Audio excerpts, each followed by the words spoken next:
Assalamualaikum warahmatullahi wabarakatuh. Alhamdulillahirabbil alamin wassalatu wassalamu ala asrofil anbiya'i wa mursalin sayyidina Muhammadin wa alihi washabihi ajmain. Baik, perkenalkan nama saya Ferdian Permata Abadi dengan NIM 23531047 dari mahasiswa Prodi Pendidikan Agama Islam. Di sini saya akan menjelaskan tentang anak berkebutuhan khusus dengan keterbatasan tunarungu atau penginderaan, masalah pendengaran dan pengucapan, dan kendala bahasa. Baiklah, di sini saya akan menjelaskan pembelajaran anak tunarungu dengan metode demonstrasi dan visualisasi dengan menggunakan media cetak dan digital serta mempraktekkan secara langsung kepada peserta didik. Baiklah, selanjutnya saya akan menjelaskan tentang lebih detail keterbatasan pendengaran ataupun tunarungu dan prinsip pembelajarannya. Tunarungu didefinisikan sebagai kondisi hilangnya fungsi pendengaran baik sebagian atau sepenuhnya yang mengakibatkan gangguan signifikan dan menerima rangsangan auditori. Konsekuensi utama dari kondisi ini adalah timbulnya hambatan pada bahasa, komunikasi secara verbal dan tidak diintervensi sejak dini dapat mengakibatkan keterlambatan perkembangan bahasa, reseptif dan ekspresif. Oleh karena itu, individu tunarungu sangat mengandalkan indera visual dan bahasa isyarat sebagai medium komunikasi alternatif. Adaptasi pembelajaran pendidikan agama Islam mengganti suara dengan visual, mengingat hambatan utama ini pembelajaran PAI harus sepatutnya beralih dari mode auditori ke metode visual, kinestetik, dan taktil atau sentuhan. Berlandaskan pendekatan komunikasi total, metode visual dipilih, metode demonstrasi dan visualisasi dipilih karena secara langsung menggantikan indera pendengaran dengan indera penglihatan dan gerakan, yang merupakan kekuatan utama siswa tunarungu. Metode ini efektif untuk mengajarkan prosedur dan keterampilan yang membutuhkan urutan karena visualisasi urutan mengajarkan prosedur dan keterampilan yang membutuhkan urutan karena visualisasi urutan langkah sangat membantu memori mereka. Yang diajarkan fokus materi PAI adalah pada hal yang bersifat prosedural, yaitu rukun fi'li atau gerakan wajib sholat dan urutan tata caranya. Untuk lapas, ajaran mengenai niat rukun di dalam hati dan isyarat tangan sebagai pengganti ucapan diberikan dalam kondisi darurat ataupun ruqyah dengan penekanan pada teks visual dan sebagai media bacaan. Bagaimana metode ini diterapkan? Itu penerapannya melalui tahapan kunci visualisasi awal, menunjukkan kartu urutan atau demonstrasi lambat. Guru memperagakan gerakan secara perlahan dengan ekspresi wajah dan isyarat. Siswa meniru dan dikoreksi melalui sentuhan dan isyarat. Dan adaptasi lapas mengganti lapas verbal dengan subtitle ataupun isyarat tangan dasar. Metode ini harus dilakukan secara berulang dan konsisten atau drill untuk internalisasi gerakan. Pelaksanaannya, guru PAI harus memiliki pemahaman tentang kebutuhan siswa tunarungu dan menguasai bahasa isyarat. Lokasi optimal pembelajaran adalah ruangan yang minim distraksi visual dan dilengkapi cermin dan kartu urutan sholat sebagai panduan visual. Dengan penerapan visual dan adaptif ini, tujuan pembelajaran PAI memahami dan mengamalkan ajaran agama dapat tercapai secara efektif dan inklusif. Assalamualaikum warahmatullahi wabarakatuh. Baik, apa kabarnya anak-anak? Alhamdulillah, luar biasa. Allahu Akbar. Baik, dan sebelum pembelajaran dimulai, kita berdoa terlebih dahulu. A'udzu billahi minasyaitonir rajim. Bismillahirrahmanirrahim. Baik. Tadi siapa yang datang pertama di sini? Coba kita radio. Tahan ke dia dulu. Karena dia telah datang lebih pagi pada hari ini. Jadi kita di kelas selalu menjaga kebersihan ya. Baik, anak-anak, di sini kita akan belajar tentang praktek sholat. Sholat ya. Baik, anak-anak, di sini kita akan belajar praktik sholat. Nah, di sini kata ada urutan-urutan untuk kita melaksanakan sholat. Ini adalah gerakan-gerakannya ya. Yang pertama itu kita berdiri tegak, menghadap kiblat. Baiklah, gerakan yang pertama yaitu kita berdiri tegak menghadap kiblat. Kita berdiri tegak dengan membaca niat. Gerakan yang pertama yaitu kita berdiri tegak menghadap kiblat. Kita sambil membaca niat. Kalau kita sholat zuhur di siang hari, kita niatnya sholli fardu zuhri arba'a raka'atin mustaqbilal kiblati adalah lillahi ta'ala. Yang kedua itu kita takbiratul ihram. Jadi gerakannya seperti ini ya. Selanjutnya itu kita berdiri dengan sedekatkan tangan. Jadi tangan kanannya di atas. Ya. Wow. Nanti kita ingin membaca surat Al-Fatihah dan doa iftitah. Juga surat pendek. Selanjutnya itu ruku posisinya itu seperti ini ya. Dengan membaca Subhana Rabbiyal Azimi wa bihamdi.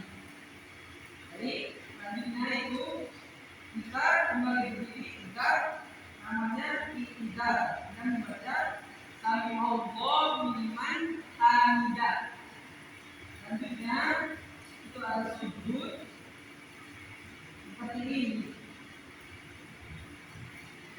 dengan bacaan Subhana Rabbiyal A'la wa bihamdi.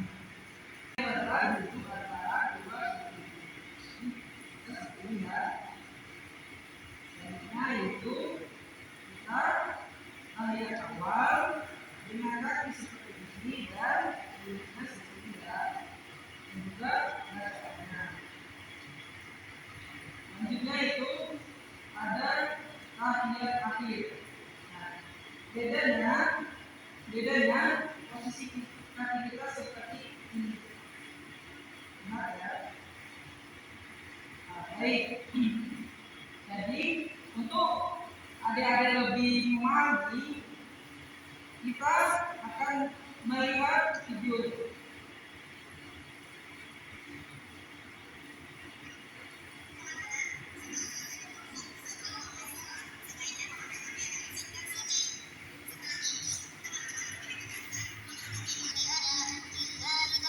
Ini adalah doa yang kita berdiri tegak. Yang pertama.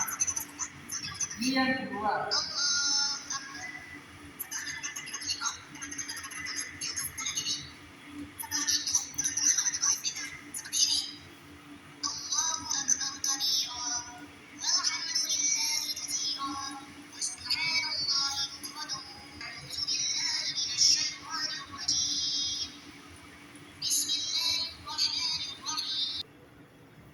Baik anak-anak, yang pertama untuk kita sholat, kita berdiri tegak, takbiratul niat dan takbiratul ihram.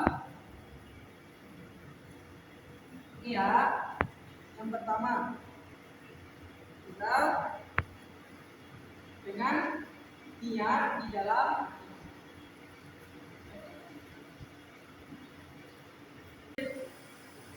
kedua yaitu takbiratul ihram. Coba tangannya ini ya, rasakan ya, takbiratul ihram. Coba takbiratul ihram. Coba yuk, takbiratul ihram. Oke, coba bacanya Allah Akbar. Coba tadi, coba ya, Allahu Akbar.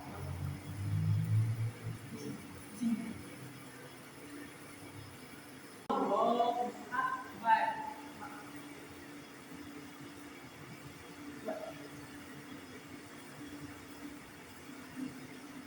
Oke. Sederhana.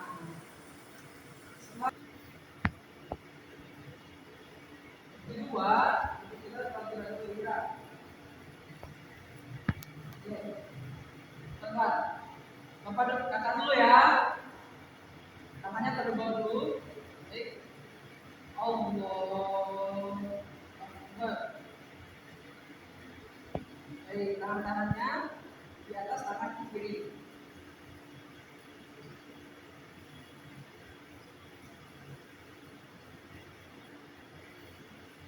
Yang ketiga, membaca doa iftitah, al-fatihah, dan surat-surat pendek.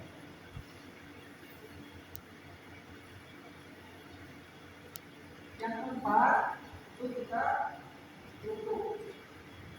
Rukunya sudah kita membaca doa dengan mengucapkan Allah Akbar lagi ya. Allah, kita kakak dulu ya. Allah Akbar. Coba kalian lagi.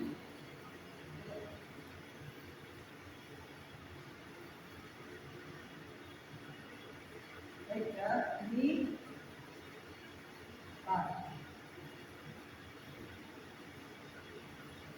boleh berdiri lagi. Yang kelima, kita tidak. Dan setelah kita ruku, kita Sami Allahu liman. Kita ya, perhatikan kata dulu. Sami Allahu liman hamidah.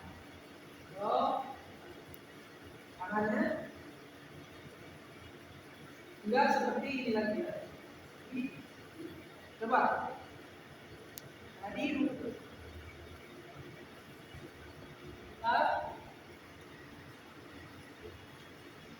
Jadi kalau tangannya seperti ini ya.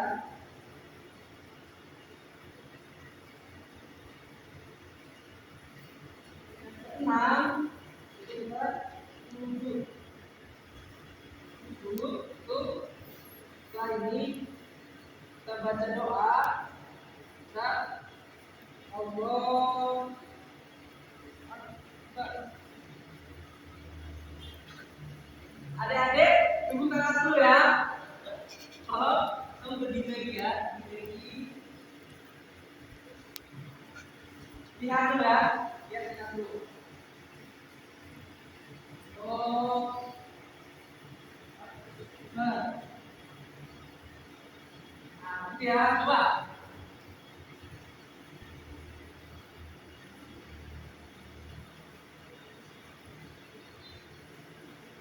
Nah, tangannya lebih lagi.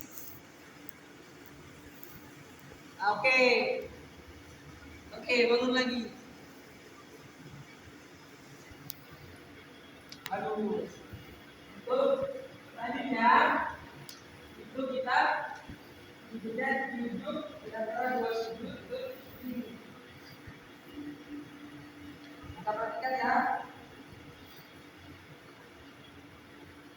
Nah, kakinya itu seperti ini.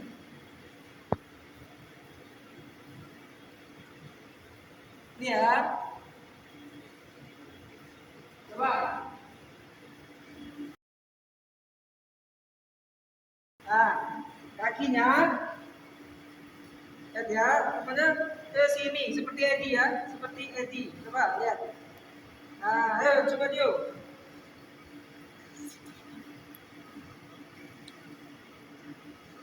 Satu kakinya ke sini belakang, masuk belakang. Nah,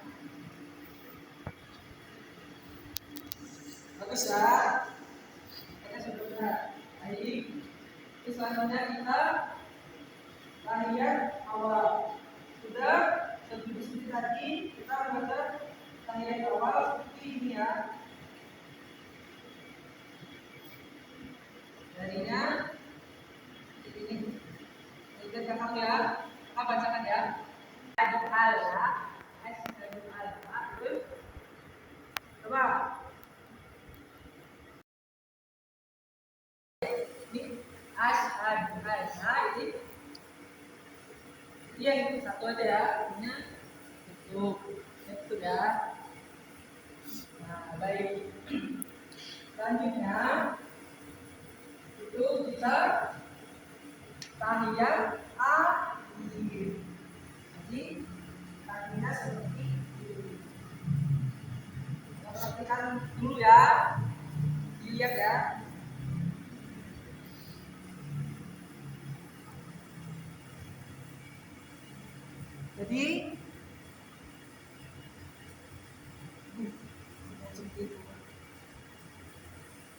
Jadi kakinya seperti ini ya.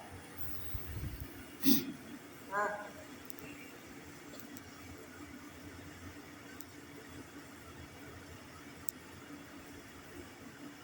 oke, coba kita lihat.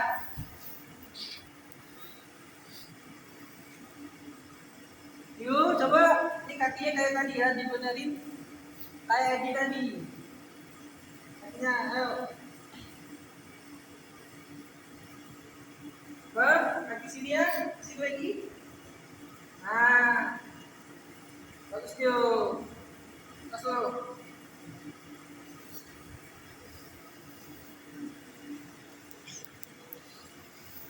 Oke, Edi, coba kakinya ke sini lagi, Edi. Oke. Baik anak-anak, masih semangat? Semangat?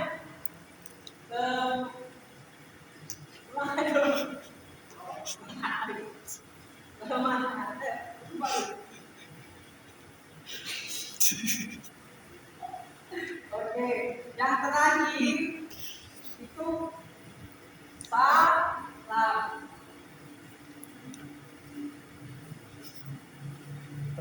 Jadi setelah duduk seperti ini, kita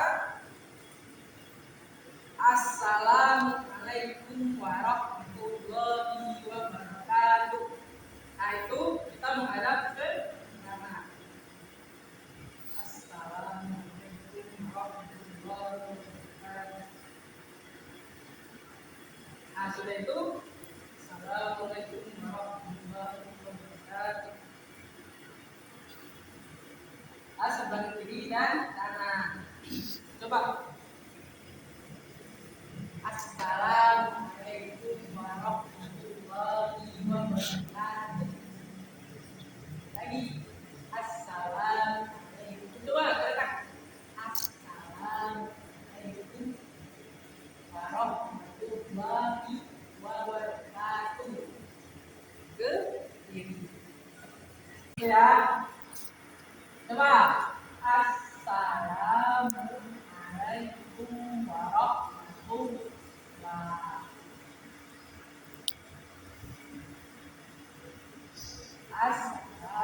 Coba. Assalamualaikum warahmatullahi. Oke, masuk. Baiklah, teman-teman semua, itulah video pembelajaran untuk anak kebutuhan khusus dengan keterbatasan tunarungu, yaitu masalah keterbatasan penginderaan dan juga verbal dan bahasa. Baiklah, itulah pembelajaran kita pada hari ini tentang anak tunarungu atau masalah penginderaan, masalah pendengaran, dan masalah berbicara dan bahasa. Mohon maaf atas segala salah kata dan perbuatan. Kepada Allah saya mohon ampun. Saya akhiri. Wassalamualaikum warahmatullahi wabarakatuh.